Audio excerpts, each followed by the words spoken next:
जर मोदी होऊ शकतात तर एक सामान्य माणूस होऊ शकतो. पंतप्रधानपदाची घोडदौड सुरू आहे आणि त्या घोडदौडीखाली लोकशाही तुडवली गेली, देशाची न्यायव्यवस्था तुडवली गेली, देशाचा निवडणूक आयोग तुडवला गेला, अनेक संविधानिक संस्थांच्या छाताडावर उभं राहून त्यांची घोडदौड सुरू आहे.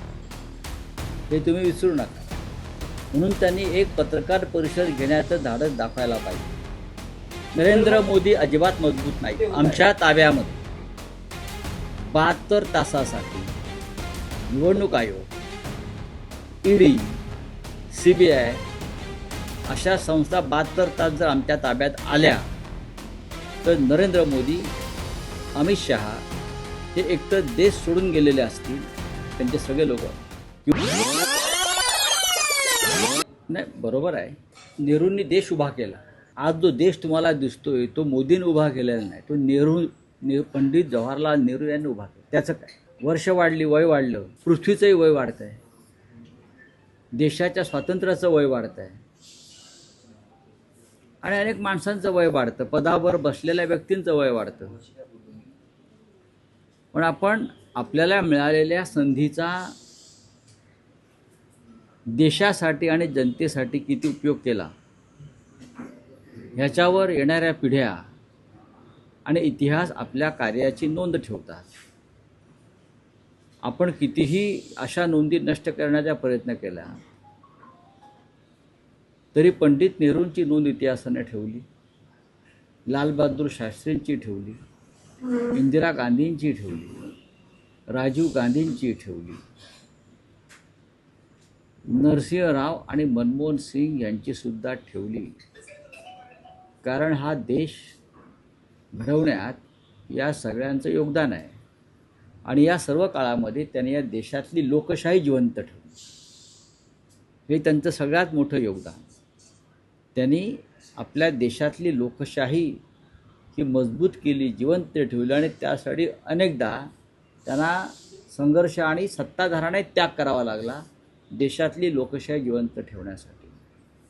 पंडित नेहरूंनी कोणत्या विरोधी पक्ष अशा पद्धतीनं फोडले नाहीत ज्यात मोदी आणि शहा फोडले. अनेक राज्यामध्ये त्यांच्या विरोधातली सरकार आली.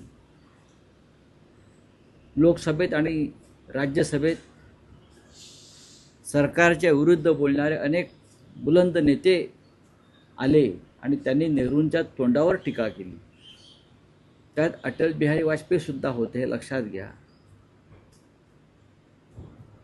पण हे आमच्या विरुद्ध बोलत आहेत म्हणून त्यांचे पक्ष, त्यांच्या संघटना, त्यांच्या संस्था ताब्यात घेण्याचा प्रयत्न कोणी केला नाही. खरं म्हणजे हे एक तप झाल्यावर मोदींनी केदारनाथच्या गुफेत जाऊन 12 वर्षाचं आत्मचिंतन केलं पाहिजे त्यांच्या प्रमुख सहकाऱ्यांसह. आणि मग 12 वर्षात आपण काय करू शकलो याचा लेखाजोखा एका पत्रकार परिषदेत त्यांनी सादर केला पाहिजे. 12 वर्षात मोदींनी एकही पत्रकार परिषद घेतली नाही. याला काय उत्तर आहे भारतीय जनता पक्षाकडे? एकदाही जनतेसमोर येऊन जनतेने विचारलेल्या प्रश्नांना उत्तरं दिली नाहीत. त्याच्यामुळे 12 वर्ष झाली, अजून 12 वर्ष होतील. देशाला उपयोग काय झाला? लोकशाहीला, देशाच्या स्वातंत्र्याला उपयोग काय झाला? फक्त पंडित नेहरूंचा पदावर राहण्याचा विक्रम तुम्ही मोडला असेल, पण पंडित नेहरूंच्या कार्याचा विक्रम मोडणं अशक्य आहे.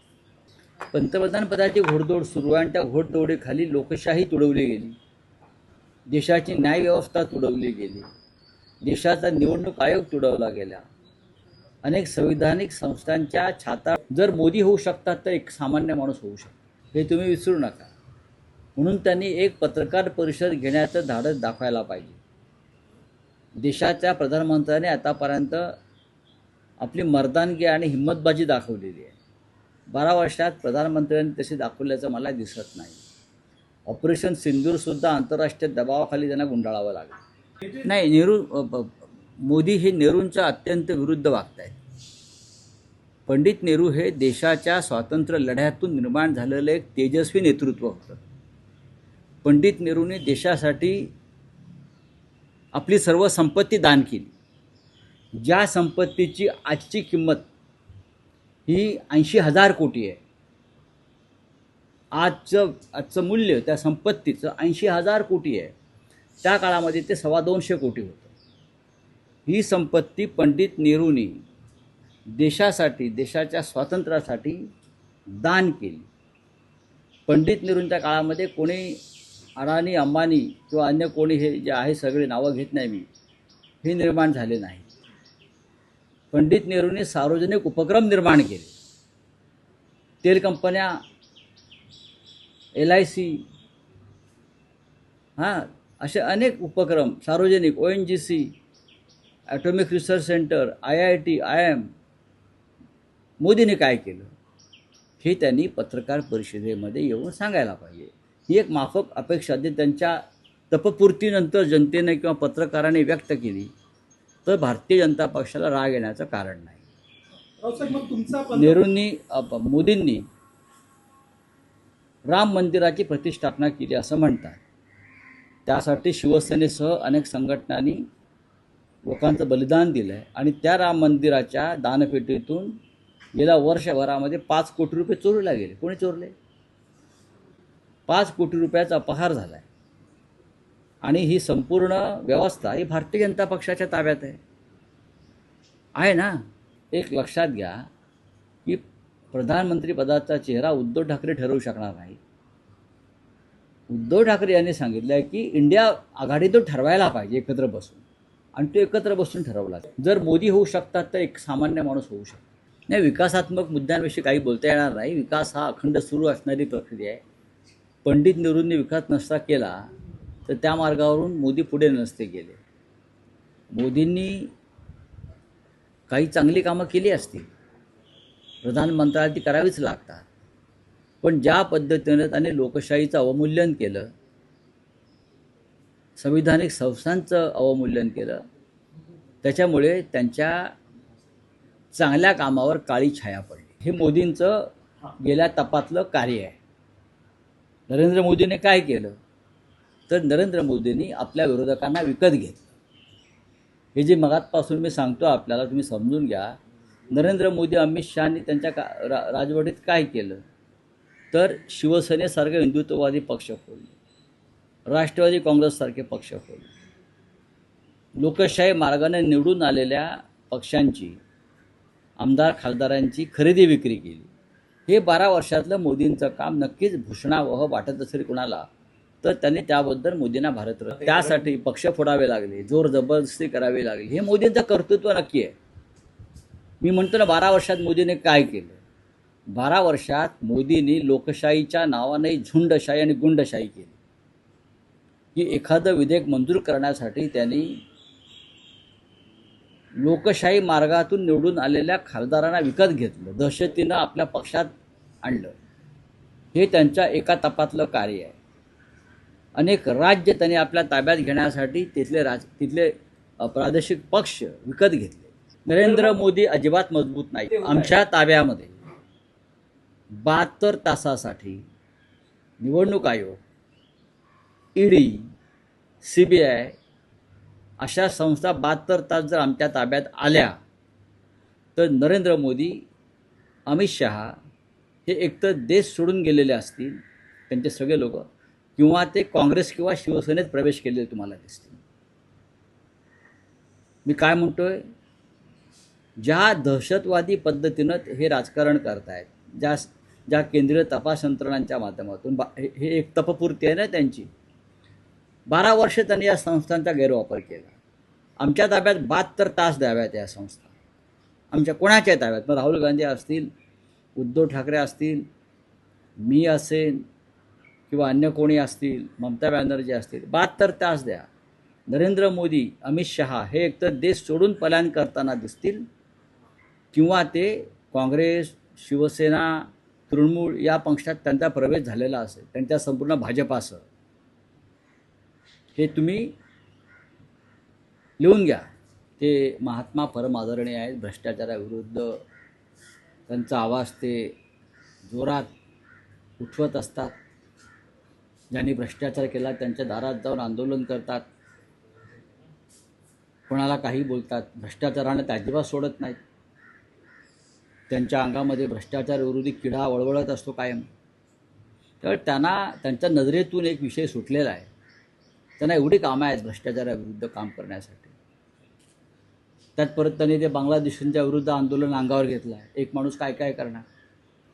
सरकार काहीच करत नाही, विरोधी पक्ष काहीच करत नाही. तर त्यांच्या नजरेतून एक विषय सुटला आहे या महात्म्याच्या, की 15.5 लाख कोटीचा घोटाळा समोर आलेला आहे. एक राजेश मेहता आणि काही राजेश एक्सपोर्ट्स, मेहता एक्सपोर्ट्स नावाची जी कंपनी आहे, 15.5 लाखाचा महसूल घोटाळा आहे. आणि त्या घोटाळ्यामुळे त्या कंपनीमध्ये LICनं भागीदारी घेतली आहे 10%.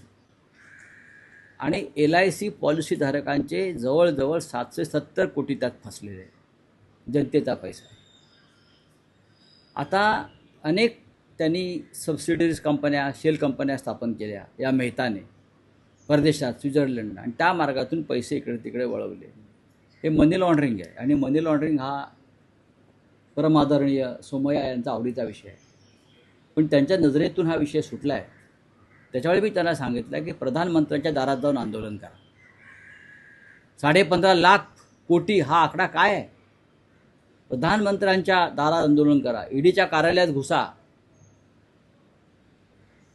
फडणवीसांना जाऊन जा विचारा, हा जो कोणी मेहता आहे त्याच्या घरात जा, जे तुम्ही इतरांच्या बाबतीत केलेलं आहे, आणि या भ्रष्टाचाराविरुद्ध आवाज उठवा. का तुम्ही आतापर्यंत तोंड शिवून बसलाय. तो मेहता आहे म्हणून. तिथे कोणी भोसले, पाटील, कुलकर्णी, म्हात्रे असे कोणी असते तर एवढ्याला हा माणूस चड्डी काढून नाचला असता रस्त्यावर. माझं पूर्ण व्हायचं नाचला असता ना. हा मेहता आहे म्हणून तुम्ही त्याच्याविषयी बोलत नाही का. काय तुमचे संबंध आहेत, तुमची त्यात पार्टनरशिप आहे का. या देशाचे 15.5 लाख कोटी रुपये, या देशातल्या विमाधारकांचे 770 कोटी रुपये, शेल कंपन्यातून आलेले लाखो कोटी रुपये हे कोणाचे आहेत. हे भारतीय जनता पक्षाच्या लोकांचे पैसे आहेत. हे BJP नेत्यांचे पैसे आहेत राजेश मेहताकडे. मग या मेहतावर तुम्ही हे सोमय्या का बोलत नाहीत. म्हणून ते महात्मा आहेत. देशाच्या पंतप्रधानांना थोडी जरी राष्ट्रभक्ती शिल्लक असेल, देशाच्या पंतप्रधानांमध्ये आणि राज्याच्या मुख्यमंत्र्यांमध्ये थोडी जरी राष्ट्रभक्ती शिल्लक असेल, तर गिरीश महाजन या माणसाला त्यांनी लाथ मारून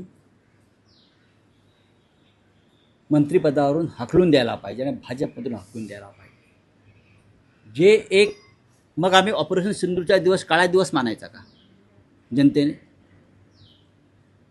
ज्या दिवशी ऑपरेशन सिंदूर झालं किंवा इतर काही आम्ही राष्ट्रीय कार्य केलं त्याला आम्ही काळा दिवस मानायचा. याचा अर्थ तोच आहे. देशाच्या सुरक्षेसाठी, देशाच्या अखंडतेसाठी, देशाच्या रक्षणासाठी, देशाच्या प्रधानमंत्र्यांनी ज्या कार्यासाठी बलिदान केलं, दहशतवादाविरुद्ध सगळ्यात मोठी लढाई केली आणि दहशतवादाचा बिमोड केला आणि पंजाब देशामध्ये ठेवलं, त्याला तुम्ही काळा दिवस मानत असाल ते तुमच्यासारखे गद्दार आणि देशद्रोही तुम्हीच.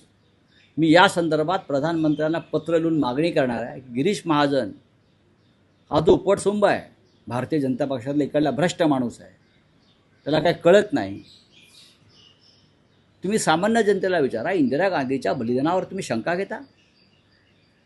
इंदिरा गांधीची लढाई ही राष्ट्रासाठी लढाई होती. जनरल अरुण कुमार वैद्य यांचं त्याच्यामध्ये बलिदान झालेलं आहे. जनरल अरुण कुमार वैद्य, इंदिराजी, असंख्य लोक, बियान सिंग पंजाबचे मुख्यमंत्री आणि हजारो लोक.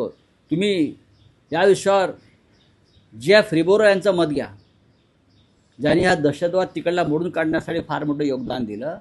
आणि तुम्ही तो काळा दिवस म्हणता. लाज नाही वाटत तुम्हाला. यांची जीभ हसडून बाहेर काढली पाहिजे.